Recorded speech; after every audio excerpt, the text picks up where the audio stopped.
Yes hello guys welcome to our channel Rayalaseema trader. So brothers, ఈరోజు అయితే నేను చాలా పేషెన్స్గా వెయిట్ చేసిన మార్కెట్లో. మేబీ నేను చాలా డేస్ నుంచి ఇంత పేషెన్స్గా ఎప్పుడు కూడా వెయిట్ చేయలేదు. ఎందుకంటే నేను మార్కెట్లో సడన్గా వచ్చేసి కూర్చుంటా కదా, నాకు ఏదో ఒక ఎంట్రీ పాయింట్ ఇమీడియట్లీ దొరికేస్తుంది. లేకపోతే అట్లీస్ట్ ఒక హాఫ్ అన్ అవర్ అయినా వెయిట్ చేస్తా. కానీ ఈరోజు మాత్రం నేనంటే చాలా సేపు వెయిట్ చేసిన. యాక్చువల్గా నా వ్యూ వచ్చేసి ఈరోజు గ్లోబల్ మార్కెట్స్ బేస్ చేసుకుని యాక్చువల్గా నేనైతే పాజిటివ్లో ఉన్నాను అన్నమాట. అంటే సీన్ బై చేయాలని ఉన్నా. So market up side move వెళ్తుందని ఎంతసేపటికి నేను చూస్తూనే ఉన్నా, కానీ మార్కెట్ అస్సలు కొద్దిగా కూడా అప్ సైడ్ మూవ్ అయితే ఇంట్రెస్ట్గా లేదనిపించింది. కనిపిస్తుంది కదా, మీకైతే చూసినారు కదా. సో మార్కెట్ అయితే ఒక లుక్ అయితే వేసేసుకుందాం మనం అయితే. సో ఫ్లాట్ విత్ పాజిటివ్లో ఓపెన్ అయిన తర్వాత మార్కెట్ ఇమీడియట్లీ ఫాల్ వచ్చింది. ఈ ఫాల్లో నేనైతే ఎటువంటి ఎంట్రీ పాయింట్ అయితే తీసుకోలేదు. ఎందుకంటే నా వ్యూ అనేది నాకు వచ్చేసి బుల్లిష్లో ఉందన్నమాట. నేను వచ్చేసి కాల్ బై చేద్దామని మార్నింగ్ నుండి వెయిట్ చేస్తూనే ఉన్నా. సో ఎక్కడ కూడా నాకైతే కాల్ ఎంట్రీ పాయింట్ అయితే రాలేదు. మేబీ ఇక్కడ ఏదైనా ఎంట్రీ పాయింట్ వస్తుందని నేనైతే అనుకున్నా. సో ఇక్కడ ఏదైనా ఎంట్రీ పాయింట్ తీసుకుందామని నేను అనుకున్నా.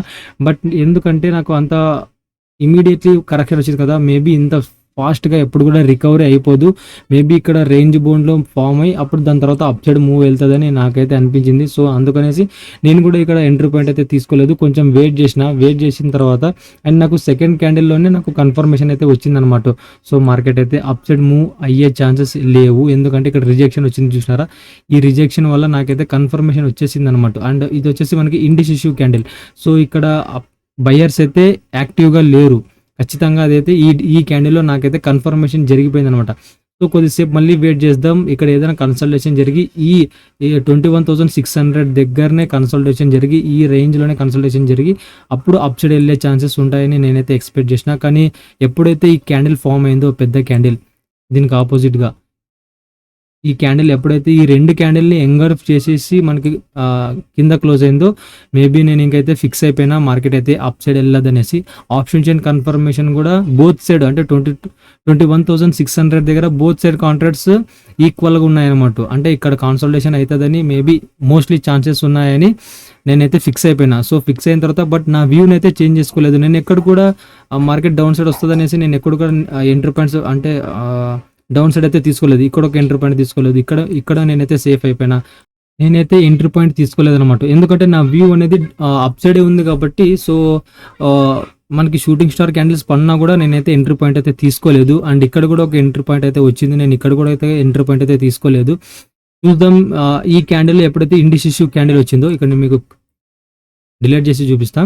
ఓకే, ఇక్కడ మంచిగా షూటింగ్ స్టార్ క్యాండిల్ వచ్చింది కదా. షూటింగ్ స్టార్ క్యాండిల్ వచ్చిన తర్వాత అండ్ నెక్స్ట్ క్యాండిల్ ఎలా ఫామ్ అవుతుంది అనేసి కొంచెం వెయిట్ చేసిన. కొద్దిగా వెయిట్ చేసిన తర్వాత అప్పుడు మళ్ళీ నాకైతే ఇక్కడ ఇండిసిసివ్ క్యాండిల్ అయితే ఫామ్ అయింది. సో ఈ ఇండిసిసివ్ క్యాండిల్లో కన్ఫర్మేషన్ వచ్చేసింది నాకైతే. అండ్ బయర్స్ అయితే యాక్టివ్గా లేరు. సో ఇక్కడ నుండి మార్కెట్ డౌన్ సైడ్ వచ్చే ఛాన్సెస్ ఉన్నాయని ఎక్స్పెక్ట్ చేసిన.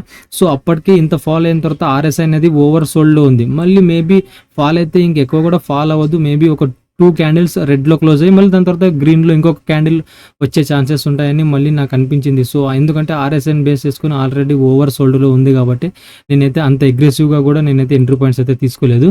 ఈ క్యాండిల్ ఫామ్ అయిన తర్వాత నాకు కన్ఫర్మేషన్ వచ్చేసింది కదా, బయర్స్ యాక్టివ్గా లేరు అనేసి. ఇంకొక క్యాండిల్ ఇక్కడ రెడ్ క్యాండిల్ పడిన తర్వాత ఇంకొక క్యాండిల్ ఏదైనా మనకి ఇంకొక 2 క్యాండిల్స్ మనకి ఖచ్చితంగా రెడ్లో ఫామ్ అయ్యే ఛాన్సెస్ ఉంటాయని నాకైతే అనిపించింది. సో నేనైతే ఇక్కడ ఎంట్రీ పాయింట్ అయితే ఇనిషియల్ చేసేసాను అనమాట. ఈ క్యాండిల్లో ఎంట్రీ పాయింట్ ఇనిషియల్ చేసేసిన తర్వాత అప్పుడు మళ్ళీ ఏదైతే ప్రీవియస్ క్యాండిల్స్ ఇక్కడ రిజెక్షన్ క్యాండిల్స్ ఉన్నాయో అక్కడ నుండే నేను తీసుకున్న నెక్స్ట్ క్యాండిల్ మళ్ళీ ఇక్కడ ఒక రిజెక్షన్ వచ్చింది అనమాట. సో ఇక్కడ రిజెక్షన్ వచ్చింది కాబట్టి మళ్ళీ మేబీ కాస్ట్ వచ్చేసి మళ్ళీ మన స్టాప్ లాస్ హిట్ అయ్యి దాని తర్వాత మళ్ళీ మన ఫేవర్లోనే వెళ్ళే ఛాన్సెస్ ఉంటాయి. ఎందుకంటే కన్సల్టేషన్ మార్కెట్ అంటేనే మన స్టాప్ లాస్ హిట్ అయిపోయిన తర్వాత మళ్ళీ మన ఫేవర్లో వెళ్తాయి. అటు సైడ్ ఫేవర్లో వెళ్తాయి అనుకుంటే అక్కడ ఎంట్రీ పాయింట్ తీసుకుంటే మళ్ళీ మనకు అన్ఫేవర్గా వెళ్ళేసి మళ్ళీ ఇక్కడ ఈ స్టాప్ లాసెస్ తీసుకుంటాయి అనమాట. అందుకే కన్సల్టేషన్ మార్కెట్లో ఎవ్వరు కూడా ఎంట్రీ పాయింట్స్ అనేవి తీసుకోరు. అర్థమైందా? కన్సల్టేషన్ మార్కెట్ అనేది స్టాప్ లాస్ హిట్ అయ్యే ఛాన్సెస్ ఎక్కువ ఉంటాయి. ఓన్లీ ఫర్ స్కాల్పర్స్కి అయితే ది బెస్ట్ స్కాల్పింగ్ చేసుకోవడానికి కన్సల్టేషన్ మార్కెట్లో. సో నేనైతే స్కాల్పర్నే. బట్ ఎందుకంటే నేనైతే అగ్రెసివ్గా ఎంట్రీ పాయింట్స్ అయితే తీసుకోలేదు. ఎందుకంటే ఆర్ఎస్ఐ అప్పటికే మనకి ఓవర్ సోల్డ్లో ఉంది అని కాబట్టి అదనమాట. నేనైతే ఇమీడియట్లీ ఇక్కడ రిజెక్షన్ క్యాండిల్ ఏదైతే ఉందో ఈ రిజెక్షన్ క్యాండిల్లో నేనైతే మళ్ళీ నా ఎంట్రీ పాయింట్ అయితే స్క్వేర్ ఆఫ్ చేసేసిన. యాక్చువల్గా కాస్ట్ అయితే తీసేసిన. అక్కడ కూడా నేను ఒక 2 లాట్స్తో ట్రేడ్ అయితే చేసిన అనమాట. అంటే దానికి బ్రోకరేజ్ కట్ అయినా మేబీ మనకి అందులో ఏం రాదు. అండ్ ఓవరాల్గా మళ్ళీ దాని తర్వాత 11 నుండి ఇక్కడ వరకు ఇదంతా ఇంతసేపు నేనైతే మార్కెట్‌లో పేషెన్స్‌గా వెయిట్ చేసినా ఇక్కడ మనకి ఈ ఇది ఇంత టైం ఏదైతే టైం స్పెండ్ చేసినానో అప్పటి వరకు మనకి ఆర్ఎస్ఐ అనేది ఓవర్ సోల్డ్‌లోనే ఉంది. కొద్దిగా కూడా రికవరీ అవ్వలేదు. ఒకవేళ ఆర్ఎస్ఐ అబోవ్ 40 దగ్గరకు వచ్చి లేకపోతే 50 దగ్గరకు వచ్చి ఇక్కడ కన్సల్టేషన్ అయితే ఆర్ఎస్ఐ అనేది మనకి వెళ్ళిపోతుంటది అప్ సైడ్. సో అప్ సైడ్‌కి వెళ్ళిన తర్వాత ఆర్ఎస్ఐ అనేది 50 దగ్గరకు వస్తే అప్పుడు మళ్ళీ మేబీ అక్కడ నుండి మళ్ళీ ఫాల్ అయ్యే ఛాన్సెస్ ఉంటాయని నేనైతే వెయిట్ చేసిన. కానీ ఇక్కడ మార్కెట్ కన్సల్టేషన్ అవుతుంది అండ్ అదే విధంగా మనకి ఆర్ఎస్ఐ కూడా స్లో అండ్ స్టడీగా వెళ్తుంది. యాక్చువల్‌గా ఇంత కన్సల్టేషన్ జరిగిన తర్వాత మేబీ ఆర్ఎస్ఐ అనేది ఒక 40 దగ్గరకో లేకపోతే 50 దగ్గరకో రావాలి. కానీ అట్లా రాలేదు. ఓన్లీ ఫర్ 60 దగ్గరనే ట్రేడ్ అవుతుంది. 30 దగ్గరే ట్రేడ్ అవుతుంది. లేకపోతే ఒక 35 అట్లనే ట్రేడ్ అవుతుంది అన్నమాట. సో అంత కాన్ఫిడెంట్గా లేను నేనైతే ఆర్ఎస్ఐని బేస్ చేసేసుకొని. సర్లే అనేసి మళ్ళీ నేనైతే నా వ్యూ అనేది బయింగ్ సైడే ఉంది కాబట్టి ఎప్పుడైతే ఈ 3 క్యాండిల్స్ లైన్గా ఫామ్ అయినాయో ఇంకా మార్కెట్ అయితే ఇప్పుడు ట్రేడ్ అవుతుంది. ఎప్పుడైతే ఈ 3 క్యాండిల్స్ ఫామ్ అయినా సో ఇక్కడ నుండి అయినా మేబీ వెళ్ళొచ్చు మార్కెట్. ఎందుకంటే ఇక్కడ ఒక సపోర్ట్ లెవెల్ ఉంది కదా, ఇక్కడ నుండే మార్కెట్ ఫాల్ అయ్యి మళ్ళీ ఇక్కడ కొంచెం రేజ్ అయింది. మళ్ళీ దాని తర్వాత ఇక్కడ నుంచి ఫాల్ అయ్యి మళ్ళీ ఇక్కడ నుంచే రేజ్ అయింది. సో ఇక్కడ కూడా మళ్ళీ ఇక్కడ వరకు వచ్చి మళ్ళీ ఇక్కడ వెళ్ళే ఛాన్సెస్ ఉన్నాయని నేనైతే అనుకున్నా. కానీ మార్కెట్ ఇక్కడ ఈ లో వరకు అయితే రాలేదు. ఇక్కడ ఒక మంచి క్యాండిల్, దీన్ని వచ్చేసి మనము హరామీ కాండిల్ అంటాం అనమాట. అంటే క్యాండిల్ స్టిక్స్ ప్లాట్ఫామ్లో, అంటే క్యాండిల్ స్టిక్స్ లాంగ్వేజ్లో మనం వచ్చేసి దీన్ని హరామిక్ క్యాండిల్ అంటాం. సో ఇక్కడ క్యాండిల్ ఫామ్ అయింది. యాక్చువల్గా మదర్ క్యాండిల్, బేబీ క్యాండిల్ అని చాలా నేమ్స్ అయితే పిలుస్తారు. ఇక్కడ ఈ క్యాండిల్ ఫామ్ అయిన తర్వాత మేబీ ఇక్కడ నుండి అయితే మనకి బయింగ్ సైడ్ వస్తే రావచ్చు. ఎందుకంటే ఆల్రెడీ ఇంకా మనకి 130 నియర్ బై అవుతుంది కాబట్టి మార్కెట్ మార్నింగ్ నుండి డౌన్లోనే ఉంది. ఇక్కడ నుండి లిటిల్ బిట్ కొంచెం స్పైక్ అయినా వస్తుంది. ఈ స్పైక్లో మనమైతే ఎంట్రీ పాయింట్ అయితే తీసుకుందామని నేనైతే వెయిట్ చేసిన. సో అదే విధంగా కొద్దిగా మళ్ళీ నాకు ఈ రిజెక్షన్ క్యాండిల్ వచ్చింది కదా, ఇక్కడ నెక్స్ట్ క్యాండిల్, ఈ రిజెక్షన్ క్యాండిల్లో మళ్ళీ నాకైతే అంత కన్ఫర్మేషన్ రాలేదు. సో ఇట్లనే ఉంటుందండి కన్సల్టేషన్ మార్కెట్లో. ఒకసారి కన్ఫర్మేషన్ వస్తుంది, మళ్ళీ దాని తర్వాత నెక్స్ట్ క్యాండిల్ అనేది అంత పాజిటివ్నెస్ ఇవ్వదు అనమాట ఎంట్రీ పాయింట్ తీసుకోవడానికి మనకి. సో ఇదే అనమాట కన్సల్టేషన్ మార్కెట్. మేబీ ఎవరు కూడా ట్రేడ్ తీసుకోవడానికి మెయిన్ రీజన్ వచ్చేసి ఇదే అనమాట. సర్లే అనేసి మళ్ళీ ఇక్కడ ఇంకొక రిజెక్షన్ క్యాండిల్ వచ్చిందా, మళ్ళీ దాని తర్వాత ఇంకొక క్యాండిల్ కూడా వెయిట్ చేసిన. ఇంకొక క్యాండిల్ వచ్చేసి ఈ రిజెక్షన్ క్యాండిల్ అబోనే క్లోజ్ అయింది కాబట్టి మేబీ ఇక్కడ నుండి మళ్ళీ మార్కెట్ వెళ్ళే ఛాన్సెస్ ఉంటాయి. అప్పుడు మళ్ళీ నేను రీఫ్రెష్ చేసి చూసిన. యాక్చువల్గా ఆప్షన్ చైన్ని రీఫ్రెష్ చేసి చూపిస్తే అప్పుడు అక్కడ ఏం జరిగిందంటే పుట్ సెట్ కాంట్రాక్ట్స్ ఇంక్రీజ్ అయినమాట, ఇమీడియట్లీ ఇంక్రీజ్ అయిపోయినాయి. అండ్ కాల్ సెట్ కాంట్రాక్ట్స్ ఏవైతే ఉన్నాయో అవి ఇమీడియట్లీ అన్వైండింగ్ అయిపోయాయి అనమాట. ఇక్కడ నుండి లిటిల్ బిట్ ఒక చిన్న స్పైక్ వస్తుందని నాకు ఇమీడియట్లీ అర్థమైపోయింది. సో అది అర్థం అవ్వగానే నేనైతే లిమిట్ ఆర్డర్ పెట్టిన వెంటనే అది మార్కెట్ అనేది ఎగ్జిక్యూట్ చేసేసుకుంది అనమాట. ఎగ్జిక్యూట్ చేసేసుకునేసి ఒక లిటిల్ బిట్ అప్ సైడ్ అయితే చిన్న స్పైక్ అయితే ఇచ్చింది. ఆ చిన్న స్పైక్లో మనమైతే ఎంట్రీ పాయింట్ అయితే మన ప్రాఫిట్ అయితే బుక్ చేసేసుకున్నాం అనమాట. యాక్చువల్గా ఇది ఏదైతే ఉందో ఈ క్యాండిల్లో మనం ఎంట్రీ పాయింట్ అయితే తీసుకున్నాం కదా, ఇది యాక్చువల్గా కాస్ట్ ఎగ్జిట్ అయిపోయినా, బట్ ఈ క్యాండిల్ ఉంది కదా, ఈ క్యాండిల్లో అయితే మనమైతే మంచి ప్రాఫిట్స్ అయితే బుక్ చేసుకున్నాం అనమాట. మనకి ఇండెక్స్ చార్ట్లో ఇది చిన్న క్యాండిల్, ఇండెసిసివ్ క్యాండిల్ లాగానే అనిపిస్తుంది. ఎందుకంటే మనం ఎక్స్పైరీస్లో ట్రేడ్ చేస్తాం కాబట్టి ప్రీమియమ్స్లో వాల్టిలిటీ ఉంటుంది. ఒక్కసారి మనం ఎంట్రీ పాయింట్ తీసుకున్న తర్వాత మన ఫేవర్లో ఇమీడియట్లీ వెళ్ళిపోవచ్చు, లేకపోతే మనకి అన్ఫేవర్గా ఇమీడియట్లీ డౌన్ సైడ్ రావచ్చు. ఇలా ఉంటుంది అనమాట. ఓకేనా? అందుకే నేను మీకు ప్రతిసారి చెప్తా, ఎక్స్పైరీస్లో ఎప్పుడు కూడా ట్రేడ్ చేయకండి. మేబీ వీక్లీ హార్డ్లీ 2 పెట్టుకోండి, లేకపోతే 1 కంటే ఎక్కువ చేయకండి. మోస్ట్లీ 2 చేయండి. 2లోనే మీరైతే ఎక్స్పైరీస్లోనే చేయండి. ప్రతిరోజు ఎక్స్పైరీ అనేసి ప్రతిరోజు కూడా ఎక్స్పైరీ డేస్లో ట్రేడ్ అయితే అస్సలు చేయొద్దు బిగినర్స్. ఓకేనా? సరే, ఇప్పుడు ఈ క్యాండిల్లో నేనైతే ఎంట్రీ పాయింట్ తీసుకున్నాను కదా, అది నేను మీకు ప్రీమియం చార్ట్లో వెళ్ళి చూపిస్తా ఒకసారి. ఇప్పుడు మీకు ఇక్కడ అర్థమైంది కదా నేనైతే ఇక్కడ ఎంట్రీ పాయింట్ ఎలా తీసుకుంటాను అనేసి. ఇక్కడ వచ్చేసి మనకి ఇక్కడ మదర్ క్యాండిల్ ఫామ్ అయింది కదా, ఈ మదర్ క్యాండిల్ ఫామ్ అయిన తర్వాత నాకు ఇక్కడ ఈ క్యాండిల్లో మళ్ళీ ఇంకోసారి ఎక్స్ప్లెయిన్ చేస్తున్నా, జాగ్రత్తగా ఉండండి. మళ్ళీ నాకైతే ఇక్కడ ఈ క్యాండిల్లో నాకైతే రిజెక్షన్ వచ్చిన తర్వాత నాకు అంత కన్ఫర్మేషన్ అయితే రాలేదు. సో మేబీ మళ్ళీ ఇక్కడనే కన్సల్టేషన్ ఉంటుందిలే మార్కెట్ అనేసి మార్కెట్ యాక్చువల్గా క్లోజ్ చేద్దామని అనుకున్నా. బట్ స్టిల్ ఎప్పుడైతే ఇక్కడ ఇంత రిజెక్షన్ క్యాండిల్ వచ్చినా కూడా మనకైతే యాక్చువల్గా ఈ క్యాండిల్ అనేది నెక్స్ట్ క్యాండిల్ అనేది మనకు వచ్చేసి రెడ్లో క్లోజ్ అవ్వాలి. ఇక్కడ రిజెక్షన్ క్యాండిల్ ఏదైతే ఫామ్ అయిందో ఈ రిజెక్షన్ క్యాండిల్ తర్వాత నెక్స్ట్ వచ్చే క్యాండిల్ ఇది ఖచ్చితంగా రెడ్లోనే క్లోజ్ అవ్వాలి, లేకపోతే ఇండిసిసివ్ క్యాండిల్ అయినా క్లోజ్ అవ్వాలి. మేబీ హార్డ్లీ 90% ఇది వచ్చేసి మనకి రెడ్లోనే క్లోజ్ అయ్యే ఛాన్సెస్ ఉంటాయి ఎక్కువ. కానీ ఇక్కడ రెడ్లో అయితే క్లోజ్ అవ్వలేదు. అప్పుడు నాకు అర్థమైపోయింది ఇంకొకసారి రిఫ్రెష్ చేద్దాం, అప్పుడు ఏమైనా అనిపిస్తుందేమో మార్కెట్లో ఏదైనా కొత్త దొరుకుతుందేమో అనేసి అట్లనే నేనైతే చెక్ చేసేసిన. అప్పుడు మనకి ఆప్షన్ చైన్లో కన్ఫర్మేషన్ దొరికిందనమాట. పుట్ సెట్ కాంట్రాక్ట్స్ అయితే బిల్డ్ అయిపోయినాయి అండ్ కాల్ సెట్ కాంట్రాక్ట్స్ అయితే అన్వెండింగ్ అయిపోయినాయి. సో లిటిల్ బిట్ స్పైక్ రావచ్చు. ఈ స్పైక్లో మనమైతే మార్నింగ్ నుండి వెయిట్ చేసిందంతా ఈ చిన్న స్పైక్లో మనమైతే తీసుకోవచ్చు అని నాకు కన్ఫర్మేషన్ వచ్చింది. ఇమ్మీడియట్లీ నేనైతే ఆల్రెడీ ప్రీమియమ్స్ అనేవి నేను ఒక చార్ట్లో రెడీగా పెట్టేసుకొని ఉంటా. అక్కడ నేను వచ్చేసి లిమిట్ ఆర్డర్ పెట్టేసాను అనమాట.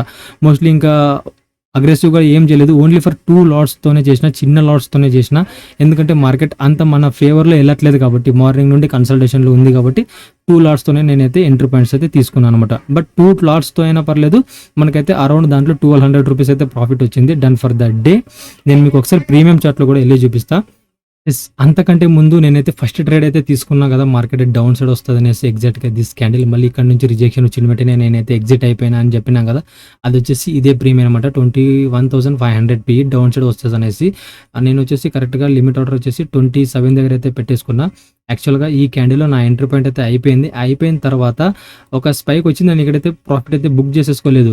ఇక్కడ మనకి రిజెక్షన్ వచ్చింది కదా, ఈ రిజెక్షన్ వల్ల మనకైతే ఇక్కడ మళ్ళీ రిజెక్షన్ డౌన్ సైడ్ వచ్చింది అనమాట. యాక్చువల్గా మనం PE కదా బై చేసింది, ఇక్కడ మనకి అప్ సైడ్ మూవ్ అయితే మనకి ప్రీమియం డౌన్ సైడ్ వస్తుంది అనమాట.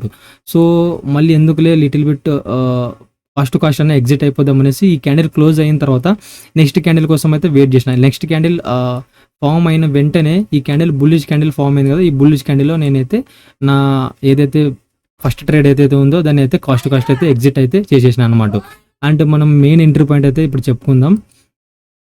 ఇది అనమాట. నేను మీకు దీన్ని పెద్దగా పెట్టి చూపిస్తా. ఇందాక ఇండెక్స్ చార్ట్లో మొత్తం అయితే ఎక్స్ప్లెయిన్ చేసినాను కదా, ఇప్పుడు నేనైతే ప్రీమియం చార్ట్లో క్లీన్గా ఎక్స్ప్లెయిన్ చేస్తా. నేను మీకు చెప్పినా కదా, ఇది వచ్చేసి మదర్ క్యాండిల్. ఈ మదర్ క్యాండిల్ తర్వాత నాకు ఇక్కడైతే మంచి రిజెక్షన్ అయితే వచ్చింది, బట్ నాకు ఇక్కడ కన్ఫర్మేషన్ అయితే రాలేదు బయింగ్ సైడ్ కోసం. అండ్ నెక్స్ట్ క్యాండిల్ కూడా మనకి ఈ రిజెక్షన్ క్యాండిల్ తర్వాత ఇక్కడ ఖచ్చితంగా మేబీ రెడ్ క్యాండిల్ ఫామ్ అవ్వాలి, కానీ రెడ్ క్యాండిల్ అయితే ఫామ్ అవ్వలేదు. అప్పుడు నాకు రిఫ్రెష్ అయితే చేసిన ఆప్షన్ చెన్ని నాకు ఇమీడియట్లీ ఎంట్రీ పాయింట్ అయితే దొరికింది. నా ఎంట్రీ పాయింట్ వచ్చేసి 33.95 అంటే 34 దగ్గర అనుకోండి. 34 దగ్గర నేనైతే ఎంట్రీ పాయింట్ అయితే తీసుకున్నా. ఓన్లీ ఫర్ 2 లాట్స్ అండి, ఓన్లీ ఫర్ 2 లాట్స్. ఇక్కడ ఇమీడియట్లీ నా ఎంట్రీ పాయింట్ ఎగ్జిక్యూట్ అయిన వెంటనే కొద్దిగా డౌన్ సైడ్ వచ్చి దాని తర్వాత ఇమీడియట్లీ స్పైక్ వచ్చింది అనమాట. ఇక్కడ చూస్తున్నారు కదా మీరైతే నా ఎంట్రీ పాయింట్ ఎగ్జిక్యూట్ అయిపోయిన తర్వాత ఇమీడియట్లీ స్పైక్ వచ్చిందా లేదా, అట్లా ఉంటుంది. మంచిగా అబ్జర్వేషన్ చేసి కాన్సన్ట్రేషన్తో తీసుకోవాలన్నమాట. ఏ ట్రేడ్ అయినా కూడా ఇమీడియట్లీ వచ్చేస్తుంది కదా, మార్నింగ్ నుండి వెయిట్ చేస్తాం ఇంకెంత దొరుకుతుందిలే వద్దులే ఈ రోజు అనేసి ఎప్పుడు కూడా మనం పేషెన్స్ని కోల్పోకూడదు. ఓకేనా, మనకి ఏదో ఒక టైమింగ్లో 3:30 వరకు ఉంది, 3:30 లోపల ఏదో ఒక టైమింగ్లో ఏదో ఒక చోట మనకైతే ఎంట్రీ పాయింట్ దొరుకుతుంది. ఖచ్చితంగా మేబీ పేషెన్స్గా వెయిట్ చేయాలి మార్కెట్తో పేషెన్స్తో ఉంటేనే మనకైతే మార్కెట్స్ కూడా పేషెన్స్తోనే మనకు ప్రాఫిట్ ఇస్తుంది. మనం అగ్రెసివ్గా వెళ్ళినాం అనుకో, మార్కెట్ మన దగ్గర నుండి కూడా అగ్రెసివ్గా డబ్బులు అయితే తీసేసుకుంటుంది అనమాట. ఓకేటానా, ఇది ఒక్కటైతే చాలా జాగ్రత్తగా గుర్తుపెట్టుకోండి. ఓకేనా, ఓకే. నేనైతే ఎంట్రీ పాయింట్ తీసుకుని పెట్టిన బిగ్ స్పైక్ అయితే వచ్చింది. ఇక్కడ బిగ్ స్పైక్లో నేనైతే నా ట్రేడ్ని అయితే ఫినిష్ చేసేసిన. Only for 2 LADS. నాకైతే అందులో అరౌండ్ వచ్చేసి 1200 రూపీస్ అయితే ప్రాఫిట్ వచ్చింది. అండ్ నేను మీకు ఒకసారి ఇప్పుడైతే ప్రాఫిట్ అయితే చూపిస్తా. అండ్ వన్ మోర్ థింగ్ అన్న, ప్రతి ఒక్కరు వీడియోస్ చూస్తున్నారు కానీ ప్రాఫిట్ చూపించే ముందు నేను మీకు ఈ పాయింట్ ఎందుకు చెప్తున్నానంటే, ప్రాఫిట్ చూపించేటప్పుడు అయితే కొంచెం వెయిట్ చేస్తారు కాబట్టి చూసేటప్పుడు, అందుకే ఈ సబ్స్క్రైబ్ అనే కొంచెం ప్రమోషన్ అయితే చేసుకుంటున్నా. సో ఎవరైతే ఖచ్చితంగా వీడియోస్ అయితే చివరి వరకు చూస్తున్నారు, బట్ ఏంటంటే లైక్ చేయట్లేదు అండ్ డౌట్స్ కూడా అడగట్లేదు, ఓన్లీ ఫర్ చూస్తున్నారు. చూస్తే ఏం అర్థమవుతుందన్నా, చూస్తే కాదు మీకు ఏం అర్థమైందనేసి లైక్ రూపంలోనైనా మీకు ఏం అర్థమైందనేసి కామెంట్ సెక్షన్లో ఎస్ అర్థమైందే, లేకపోతే అర్థం కాలేదు, ఈ పాయింట్లో నాకు అర్థం కాలేదు, సో ఆప్షన్ చేయని ఎలా రీఫ్రెష్ చేసి మనం ఎంట్రీ పాయింట్స్ క్విక్గా తీసుకోవచ్చు. ఇప్పుడు నేను చెప్పినట్టు యాక్చువల్గా దాని గురించి ఒక పెద్ద కాన్సెప్టే ఉంది. సో మీకు ఏవైనా డౌట్స్ ఉంటే నేను చెప్పిన వీడియోస్లో ఖచ్చితంగా ఏదో ఒక రూపంలో, అంటే ఏదో ఒక డౌట్ నన్ను అడిగితే నేను మీకు దానికి రిప్లై ఇస్తాను కదా, రిప్లై ఇస్తే మనకి సబ్జెక్ట్ కన్వర్సేషన్ జరుగుతుంది. సో నాలెడ్జ్ అనేది ఇంకా ఇంప్రూవ్ అయ్యే ఛాన్సెసే ఉంటాయి అనమాట. ఒకవేళ మీకు వీడియో నచ్చితే డెఫినెట్గా లైక్ చేసేసుకోండి.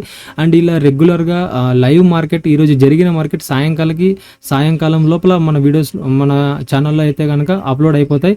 అప్పుడు సరే నాకైతే ఇక్కడ ఎంట్రీ పాయింట్ అయితే దొరకలేదు, మరి అన్నకి ఇక్కడ రాయలసీమ ట్రేడర్ ఛానల్లో ఈ తమ్మునికి ఏమైనా ఎంట్రీ పాయింట్స్ దొరికినాయా, సో నేను ఒకవేళ ఎంట్రీ పాయింట్ తీసుకోవాలి అనుకున్న చోటే ఏ అన్న కూడా ఎంట్రీ పాయింట్ తీసుకున్నాడా తీసుకోలేదా, సో ఇలా మైండ్ సెట్ అనేది మనకి ఇంప్రూవ్మెంట్ అవుతుంది అనమాట. సో ఇంప్లిమెంట్ అయితే మనకి ఏమవుతుందంటే ఒక కాన్ఫిడెంట్ బిల్డ్ అవుతుంది. కాన్ఫిడెంట్ బిల్డ్ అయితే మనమైతే ప్రాఫిట్స్ గెయిన్ అయ్యే ఛాన్సెస్ ఎక్కువ ఉంటాయి అనమాట. సో అందుకనేసి ప్రతి ఒక్కరు కూడా మన ఛానల్ని అయితే సబ్స్క్రైబ్ చేసుకోండి అండ్ బెల్ ఐకాన్ కూడా క్లిక్ చేసేసి ఆ నోటిఫికేషన్ని ఆల్లో పెట్టేసుకోండి. ఎందుకంటే మనం పెట్టే ప్రతి వీడియో మీకు నోటిఫికేషన్ రూపంలో ఫస్ట్గా వస్తుంది. సత్యం ఇప్పుడు నోటిఫికేషన్ వచ్చేసింది. ఓకేనా, ఇట్లా అనమాట. ఏదైతే మీకు డౌట్స్ ఉంటే డెఫినెట్గా కామెంట్ సెక్షన్లో కామెంట్లో అడగండి. నచ్చితే కనుక లైక్ చేయండి అండ్ మన వీడియోని రెగ్యులర్గా చూడాలి, నేను కూడా సబ్జెక్ట్ నేర్చుకోవాలి, లైవ్ మార్కెట్లో ఎక్కడ ఎంట్రీ పాయింట్స్ దొరుకుతున్నాయి అనేసి తెలుసుకోవాలి అనుకుంటే డెఫినెట్గా సబ్స్క్రైబ్ అయితే చేసుకోండి అనమాట. నేనైతే ప్రాఫిట్ చూపిస్తా.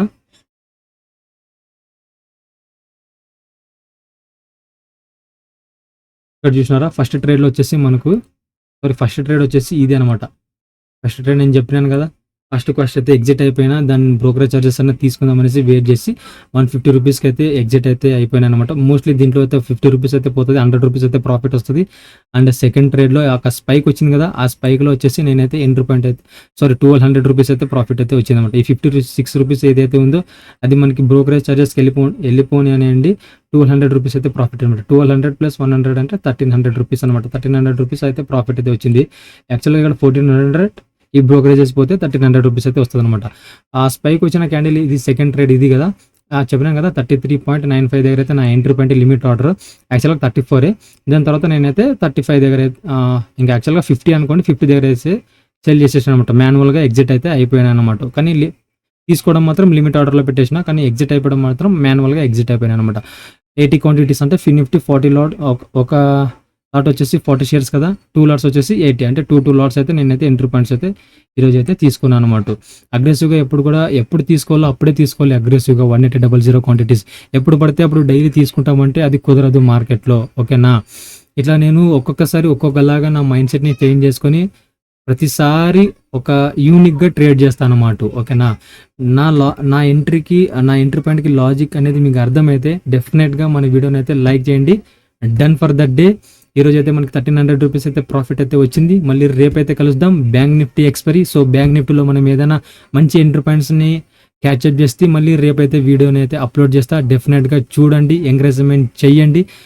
సో ఇదనమాట, done for that day. 1300 rupees profit. మళ్ళీ రేపు అయితే కలుద్దాం. అంతవరకు ఉంటా. Take care. జై హింద్.